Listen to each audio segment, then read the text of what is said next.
باب دوم محبت کی سب سے خطرناک بات یہ نہیں کہ وہ دل میں جگہ بنا لیتی ہے، بلکہ یہ ہے کہ وہ انسان کو ہر اس سچ کے قریب لے جاتی ہے جس سے وہ پوری زندگی بھاگتا رہا ہو۔ بعض راز وقت کے ساتھ دفن نہیں ہوتے، بلکہ ہر گزرتے دن کے ساتھ مزید طاقتور ہو جاتے ہیں، اور جب قسمت پردہ اٹھانے کا فیصلہ کر لے تو پھر کوئی بھی طاقت حقیقت کو چھپا نہیں سکتی۔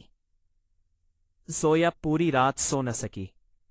شازم کے الفاظ بار بار اس کے کانوں میں گونج رہے تھے، مگر اس سے زیادہ اسے اس بات نے پریشان کر رکھا تھا کہ آخر کون لوگ اس کی جان کے دشمن بن چکے تھے۔ صبح ہوتے ہی اس نے نیلا کو سب کچھ بتا دیا۔ نیلا نے اسے احتیاط سے رہنے کا مشورہ دیا، مگر زویا اب خوف کے بجائے سچ جاننے کا ارادہ کر چکی تھی۔ ادھر شازم نے یاسر کو حکم دیا کہ زویا کے بارے میں ہر ممکن معلومات اکٹھی کرے، کیونکہ اسے یقین تھا کہ یہ سب کسی پرانی دشمنی کا حصہ ہے۔ چند گھنٹوں بعد یاسر ایک فائل لے کر آیا۔ اس نے بتایا کہ زویا کا نام ایک ایسے راز سے جڑا ہوا ہے جس کے لیے کئی طاقتور لوگ برسوں سے خاموش جنگ لڑ رہے ہیں۔ یہ سن کر شازم پہلی بار واقعی حیران رہ گیا۔ دوسری طرف سلطان نعیم اپنے کمرے میں بیٹھا پرانی تصویریں دیکھ رہا تھا۔ ان تصویروں میں ایک ننھی سی بچی بھی تھی، جسے دیکھ کر اس کی آنکھوں میں لمحہ بھر کے لیے نرمی آئی، مگر اگلے ہی لمحے اس نے تصویر بند کر دی اور سرد لہجے میں کہا کہ اب جذبات کی نہیں، صرف انجام کی فکر کرنی ہے۔ رباب نے مسکراتے ہوئے پوچھا کہ اگلا حکم کیا ہے؟ سلطان نعیم نے جواب دیا کہ اب زویا کو خود ہمارے پاس آنا ہوگا۔ اسی شام زویا کو ایک نامعلوم پارسل ملا۔ اسے کھولتے ہی اس کے ہاتھ کانپ گئے۔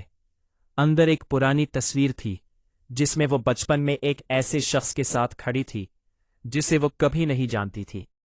پیچھے صرف ایک جملہ لکھا تھا، اپنے ماضی کو تلاش کرو، تمہیں اپنا دشمن بھی مل جائے گا اور اپنی حقیقت بھی۔ زویا کی سانسیں تیز ہو گئیں۔ اس نے فوراً شازم کو فون کیا۔ شازم نے صرف اتنا کہا کہ کہیں مت جانا، میں آ رہا ہوں۔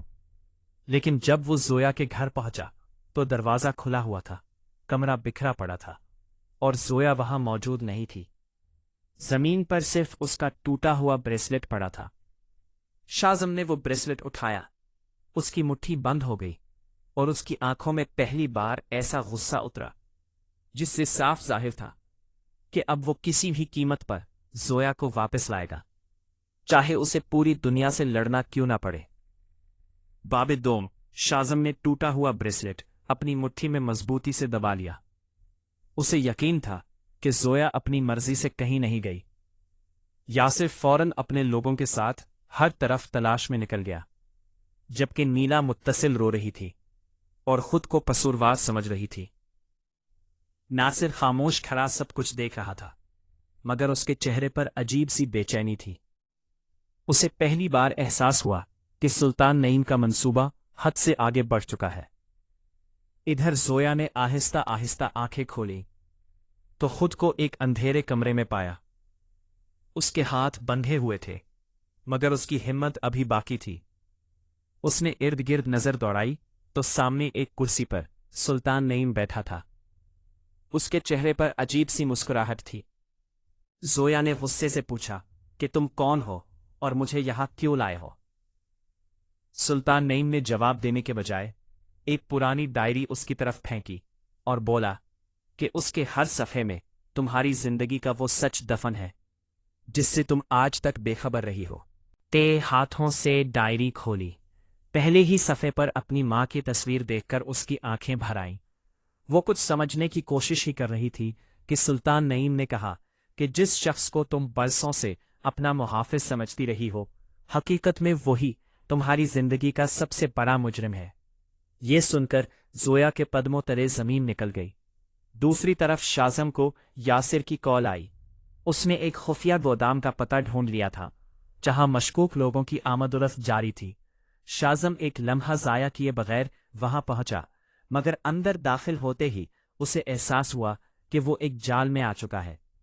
ہر طرف مسلح افراد کھڑے تھے۔ اسی لمحے